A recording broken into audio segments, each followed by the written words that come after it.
Welcome back, listeners. Welcome back to the Hero Whispers. You are here with your host, Jeannie Marie, Chief Supergirl and founder of supergirls.com. That's 2 L's, the second L for love. Yes, welcome back. Today we have a beautiful, gorgeous woman from Texas, hailing from Houston, Texas, on the line. But before we meet Cassandra, because she is the bomb diggity, just a little 411 about our show in case people are new to listening to it. We are all about girl power and inspiration. We help and inspire young women to launch from college to life, and it takes a village. So I like to interview the most coolest female I can find on the planet, and we have one of those today. But just a little plug in case you young women are listening. We're doing a challenge in the next few weeks called Get Your Digital Chi, because everyone wants to know how to stand out online, and we are going to do that for you in 3 short days. Need more info? Go to my website, supergirls.com. That's 2 L's, the second L for love. And without further ado, let's meet Miss Cassandra Padilla. Welcome to the show. Woo! Thank you. Yes. I have been waiting forever I'm waiting forever to have this girl on the show. Okay. I am a breast cancer survivor, says Cassandra.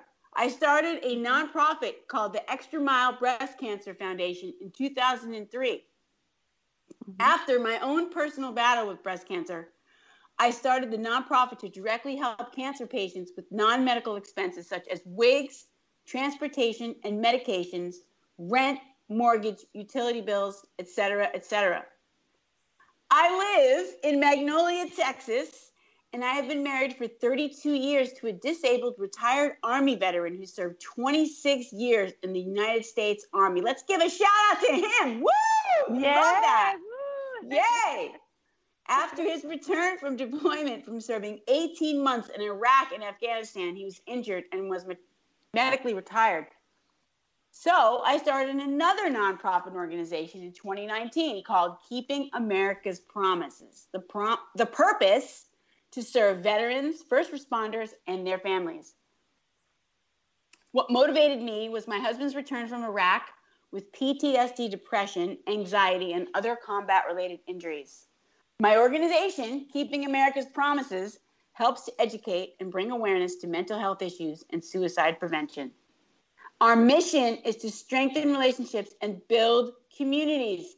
We strive to make a difference in our communities and build relationships with like-minded organizations to help fill the gap between our veterans and the communities they live in. I'm also a realtor in Texas, and I have written a book called My Extramile From Fear to Faith that will soon be released. It's a book about my journey through breast cancer and taking my pain to purpose. It's about how I overcame so many obstacles in my life. My mission now in life is to be the change I want to see in the world, making a difference in one life, one family at a time, leaving a legacy that my children can be proud of, and making the most out of this life God has blessed me with. Amen, Cassandra! Woo! We need more people like you out there. Yes. Thank you, Jeannie. I don't know how you have time to take out to be on our show, but I am super happy about that. So thank you. I'm so thankful and so grateful to have the opportunity to speak with you and your listeners today. Well, I'm gonna have to say you are like my hero. I mean, to be such a survivor and saving the world the way you are, one vet at a time, one family at a time. I mean, what inspires the spirit in you? You're like a serial nonprofit pioneer. Well, you know, one, as far as the Breast Cancer Foundation goes, it was just, you know, I remember the day that I was diagnosed, and I was just completely shocked and devastated, of course. But I remember asking, you know, praying and crying and asking God, you know, why me? and I heard that still small voice say, "Why not you? It's not about you. It's all about me and what I want to do through you. You're just a vessel that I'm using." So, I took that, and actually prior to me, probably a couple of years prior to me being diagnosed, I was going through like a really, rough time in my life, and a lot of things just, weren't working out, and we were just going through a lot of personal things. And so, I remember, talking to my girlfriend, and we were, praying, and I said, I don't know what to do. I don't know what I'm going to do. And my girlfriend said, yeah, you know what to do.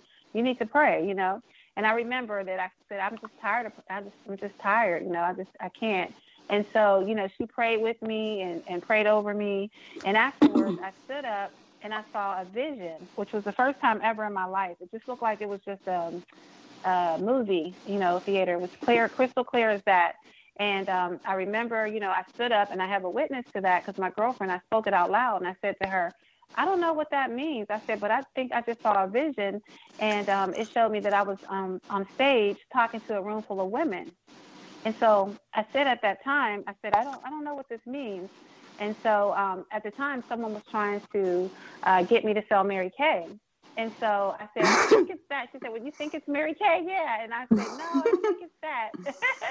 I said, it feels like it's something different. But anyway, nevertheless, the day that when I was diagnosed, and I was, like I said, again, just distraught and shocked, devastated and praying, God brought that back to my remembrance, And so I was like, wait a minute, wow, if I'm going to be talking to a room full of women, then that means I'm going to live, And so, so that was kind of where my spiritual journey, because I have a strong, belief, a faith in God.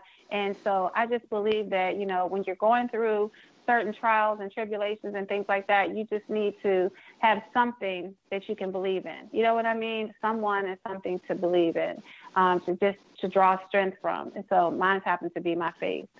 Well, that is pretty epic. And I mean, the faith and that message itself is a big message to spread to people, because the struggle with breast cancer is real. I mean, so many people are afflicted by it, and I love that. I love that vision. I definitely have that vision too, all the time, because I speak to young college women, and it's in a different vein. But that is so awesome. And now you're doing it. Yeah. So then you started. Yeah. So that's how you got fired up to start the Extramile.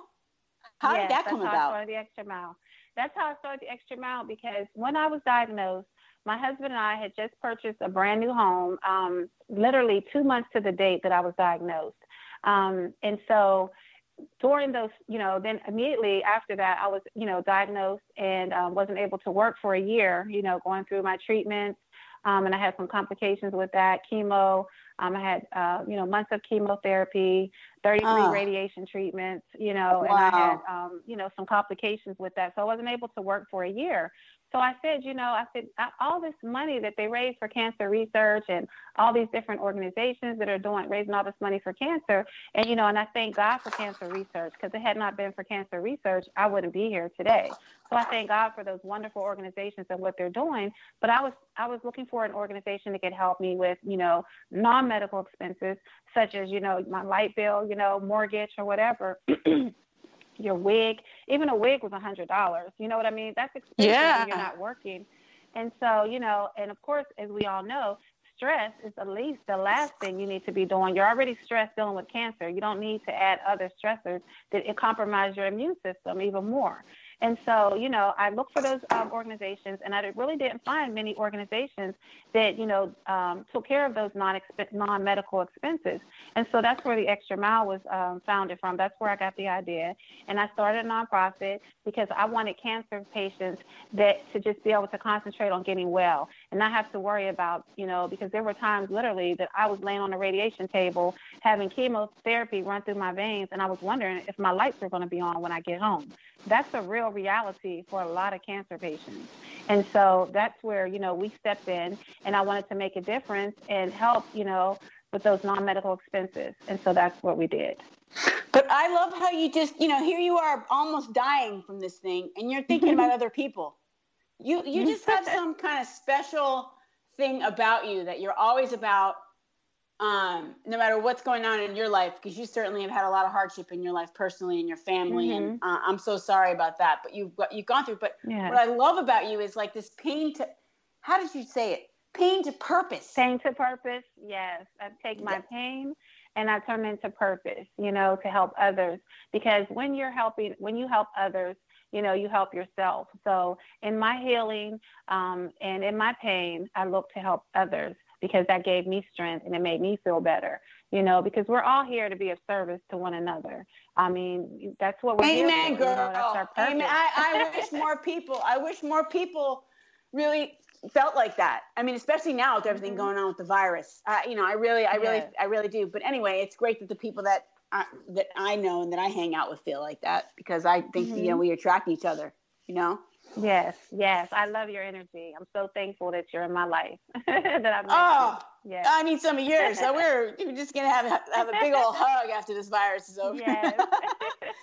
Okay, so when can this book that you wrote? So on top of starting the foundation, then, as if you didn't have enough to do, then you wrote a book. And when can we read this? Where can we find this? Well, it should be, released here. It's with our publisher now. So we're believing that in the next, 3 to 6 months, it'll definitely be on Amazon, on all the bookstores and everything like that. And then I'll be doing a book tour as well. So you'll definitely hear about it. Oh, I hope you come up Northeast for your book tour. Is there any way you can read maybe like an excerpt from it, or a sentence, or? Let's see. I wish I would have had it in front of me, but just off the top of my head, again, I talk about, that vision, you know what I mean? Where, God showed me my end at the beginning. I said, wow, God, you're showing me my end at the beginning. So that gave me the strength to make it through. And then I was actually, years later, of course, I was on stage many times talking to rooms full of women and men. So that was just, I know that's something that's real near and dear to me in my book. And then with my dad, for instance, my dad had lung cancer, and he passed away at the age of 58, and I took care of him, and that's in the book. And it just, talks about, his journey and seeing him go through it, and how, myself going through it prior to my dad, I was able to, really encourage him. I was even, just educational wise, and even with the doctors, I actually brought my dad from Pittsburgh to live with me in North Carolina to deal with my team of doctors that I had, personal relationships with after my own experience. So I talk about that in the book. And just like I said, my Extramile from fear to faith, because literally, an initial diagnosis of hearing cancer, everyone thinks, the first thing I even said, was, does that mean I'm going to die? You know what I mean? Of course. I remember saying that. Yes. And I remember saying that to the doctor, and he said to me, I don't know, we won't know until we go in. But initially that fear came in me. I don't care how spiritual you are, or who you believe in or what you believe in. Believe me, you get a diagnosis of cancer and reality sets in. So that's where I'm saying that you'll need something and someone to believe in to help you experience and get through something traumatic and, devastating as cancer. But it doesn't have to be, I'm so proud of you. Thank you. You held it together, and now you're helping so many women. But I have a question about that vision that you had. Like, what do you think brought that on? Do you think it was the power of your prayer, and that you were praying with other women, like, or you really don't know because it's mystified, because it's God driven? But how does that work? Where you just wake up and have a vision? I know. I literally was, my girlfriend told me, she goes, I said, I just don't know what to do. I'm so tired, and I just don't know what to do. And she goes, yes, you do know what to do. You better get on your face and you better pray, And so, like I said, I laid on the floor and she prayed over me. We prayed together. And literally that only happened to me one time in my life. And I literally stood up, and it was plain as day. Like I'm telling you, just like I'm, looking straight ahead at a movie or something.